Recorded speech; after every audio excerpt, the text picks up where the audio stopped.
Was it May, right? May of Yeah. 2000.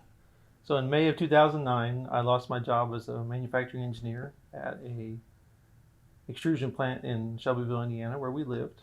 We had lived there since we got married in '95, so 20 years almost, whatever. And it just got so bad with the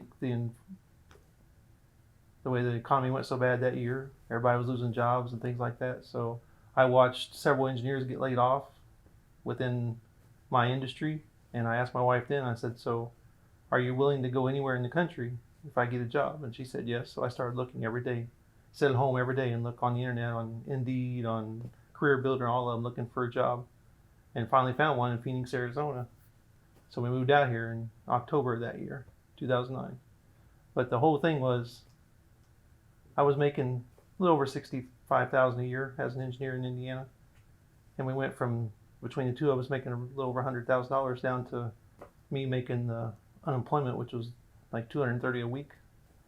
So now I found a job as a security guard at a horse track there in Indiana, making like $9 an hour. So you go from almost 30,000 or $30 an hour to $9 an hour. Everything was scary. Are we gonna be able to keep the house? Are we gonna be able to keep our vehicles? What are we gonna do? Um, at that point, we were pretty heavy in debt on credit card debt and things. So it was really a scary time. So, but So bankruptcy came around. We couldn't file Chapter 7 because our attorney didn't file it in time, so it turned around. They said we had to pay it all back. So that's okay. We went to Chapter 13, and we moved out here and started again. But the one thing about it, when that happens to you, it's such a scare in your life, you never want it to come around again. So we've now been here. We've been rebuilding everything that we have. We have been able to purchase another home. But once again, though, we had to burn through everything. We had to burn through our 401ks and everything else to be able to get out here, to be able to even to purchase this house. So it's like now we're at the point, well, we've got everything financial to the point of paying our bills and everything else, but we don't have anything now really left for later on when we retire. And we were fortunate enough to be able to meet up with Pat Moran and Healthier Money and his team. And they now gave us hope, and they showed us that you can do things. You can do things now, no matter where you are in the stage of your life, to be able to make life easier for you and financial wise on down the road. Okay. One thing I liked about Pat when we met him, beside the fact he's just so easy to talk to and things, but he explained things to us that nobody else did. You talk to a lot of financial guys, they say, "Oh, I'm going to get you into mutual funds, I'm going to get you into stocks and bonds," things like that, that they don't tell you what they're actually doing with your money. Right. Pat takes time and explains that to you. I remember we met up with a couple and they told us about indexing, and I had no idea what indexing was. So when Pat mentioned it, I stopped him. I said, "Okay, what is it?" And he took the time to explain to us. He had all his little graphs that he draws and shows you and everything like that. But the fact that he takes time and explains things to you and shows you that even a small amount of money can grow over time, and how it can grow, and you can have financial security down the road when you're ready to retire. But we both make good money again now with the jobs that we found and the way we've worked back to get where we are now.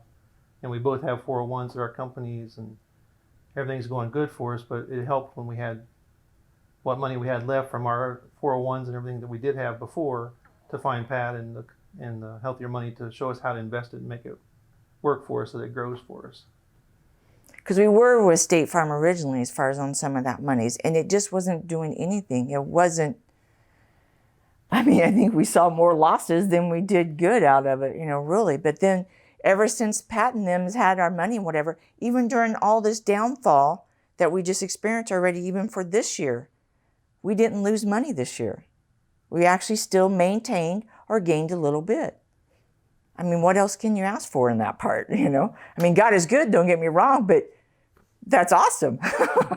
So anyway, if they come across Pat, I would say they need to stop and listen to him, and they need to let him understand what they need to do to be able to help themselves and to be able to do a financial, safety for them, or how I can't remember, think of, but anyway, I wish I wish everybody I knew, I could make them stop and sit down with them and listen to them, because I feel like all of them then would appreciate, one, that I told them about it, but two, as far as meeting Pat and his team and let them do their work for them.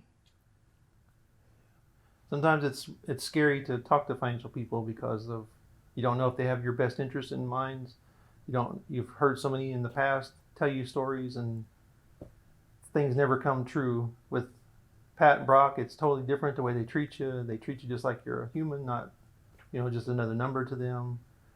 It's very detailed in with you. They ask you to bring all the receipts of anything that you have, any kind of investments that you have. Bring everything and show us what you got, and we'll work with you and show you where to invest it. My 401 at the company I work for now, he showed me how to change to different things.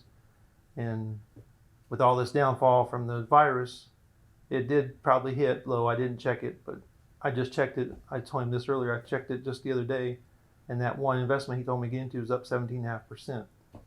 Where one I would have had would have probably been a negatives or less than that. So just give him time to let him explain what investments to get into and why to get into them, and he'll show you the right way. Mm-hmm. And they give hugs if you want one.